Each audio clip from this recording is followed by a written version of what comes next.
వదిలినది వదిలిన నింతర ఇష్టకామ్యములు ఇచ్చే గణపతి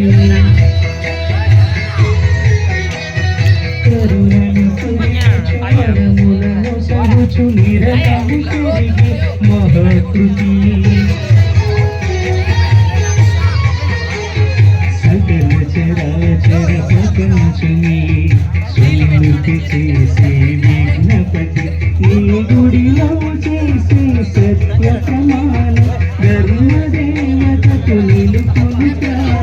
విజయ కారణం విఘ్ననాశనం కాని పాపములను దర్శనం జయ జయ శుభకర వినాయక